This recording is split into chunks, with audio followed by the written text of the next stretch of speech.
100 साल पुराने घर की हॉरर कहानी, एक डरावनी कहानी जो रातों की नींद उड़ा देगी। कहानी का नाम वापसी। उत्तर भारत के एक छोटे से गांव में एक पुराना हवेली जैसा घर खड़ा था।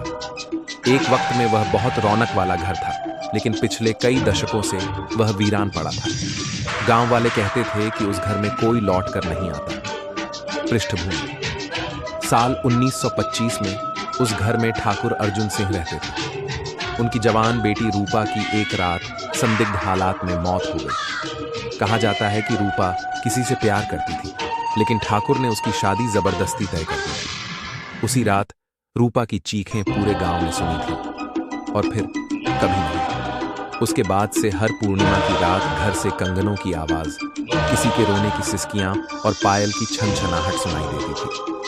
मुख्य घटना: साल 2025 में दिल्ली से एक यूट्यूबर कपल आरव और सिया ने उस हवेली पर एक डॉक्यूमेंट्री शूट करने का फैसला किया। वे रात के 9 बजे कैमरा लेकर अंदर घुसे।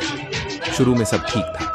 दीवारों पर पुराने खून के धब्बे दिखे और छत से जाले लटक रहे थे। लेकिन जैसे ही घड़ी ने रात के 12 बजाए, अचानक उनके कैमरे की स्क्रीन पर एक लड़की की परछाई दिखने लगी।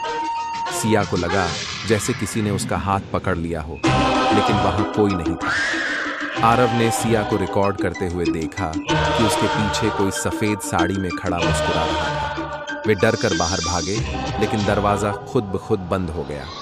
घड़ी की सुइयां उल्टी चलने लगी। कमरे में एक ठंडी हवा का झोंका आया और फिर अचानक, तुमने मेरी कहानी सुननी चाहिए ना, अब खत्म भी तुमसे ही होगी, एक लड़की की फुसफुसाती हुई आवाज आई। अगली सुबह गांव वाले उस हवेली के पास गए तो सिर्फ टूटा हुआ कैमरा मिला।